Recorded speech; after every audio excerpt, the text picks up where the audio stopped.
সরাসরি বিরোধী দলনেতা রাহুল গান্ধীর নাম না করে লোকসভায় তার বিরুদ্ধে জাত তুলে মন্তব্য করে মঙ্গলবার বিতর্কে জড়িয়েছেন বিজেপি সাংসদ অনুরাগ ঠাকুর।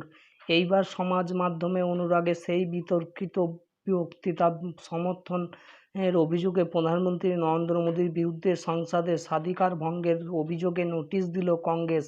পাঞ্জাবের জলান্ধরে কংগ্রেসের সাংসদ তথা সেই রাজ্যের প্রাক্তন মুখ্যমন্ত্রী চরণজিৎ সিংহ চুন্নি বুধবার লোকসভায় সচিবালয়ের প্রধানের দপ্তরে প্রধানমন্ত্রী মোদীর বিরুদ্ধে স্বাধিকার ভঙ্গের নোটিশ জমা দিয়েছেন।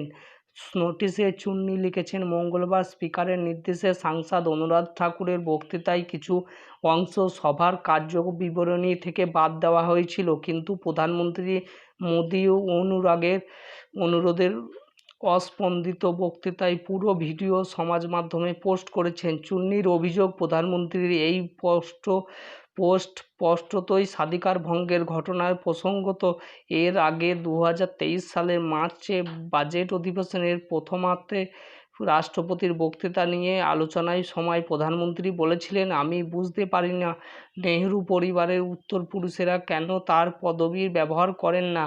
এরপরে তার বিরুদ্ধে স্বাধিকার ভঙ্গের প্রস্তাব এনেছিল কংগ্রেস। বিজেপি সাংসদ অনুরাগ মঙ্গলবার রাহুলের নাম না করে তার জাত গণনার দাবি প্রসঙ্গে বলেছিলেন, যার জাতের ঠিক নেই সে এখন গণনার কথা বলছেন। অনুরাগের এই মন্তব্য নিয়ে গোটা বিরোধী শিবির প্রতিবাদ জানায়। রাহুল বলেন, এই দেশে বঞ্চিত গরিবের জন্য যে মুখ খুলেছেন তাকেই গালিগালাজ শুনতে হয়েছে।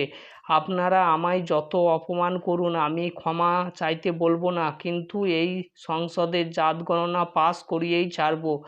অনুরাগ ব্যাখ্যা দেন, তিনি কারো নাম বলেননি। সমাজবাদী পার্টির লোকসভা নেতা অখিলেশ যাদব অনুরাগকে প্রশ্ন করেন, আপনি কারো জাত কি তা নিয়ে কিভাবে প্রশ্ন তুলতে পারেন। এরপরে মঙ্গলবার রাতে নিজের এক্স সাবেক টুইটারে হ্যান্ডেল থেকে অনুরাগের বক্তব্যের একটি ভিডিও ক্লিপ পোস্ট করেন মোদী। সঙ্গে লেখেন, আমার তরুণ এই উদ্যমী সহকর্মী শ্রী অনুরাগ ঠাকুরের এই বক্তৃতাটি সকলের শোনা উচিত। তথ্য ও হাস্যকরের নিখুঁত মিশেলে বিরোধী জোট ইন্ডিয়ার নোংরা রাজনীতির মুখোশ খুলে দিয়েছেন তিনি। কংগ্রেসের পক্ষ থেকে গোটা ঘটনার নিন্দা করা হয়েছে। কংগ্রেস নেতা জয়রাম রমেশ বলেন, বিজেপি সাংসদের গরিমা নিয়ে চিন্তিত নয়, তাই বিরোধী শিবিরকে এই ধরনের আক্রমণ করছে। তবে এর শেষ দেখে ছাড়ব হাত শিবির।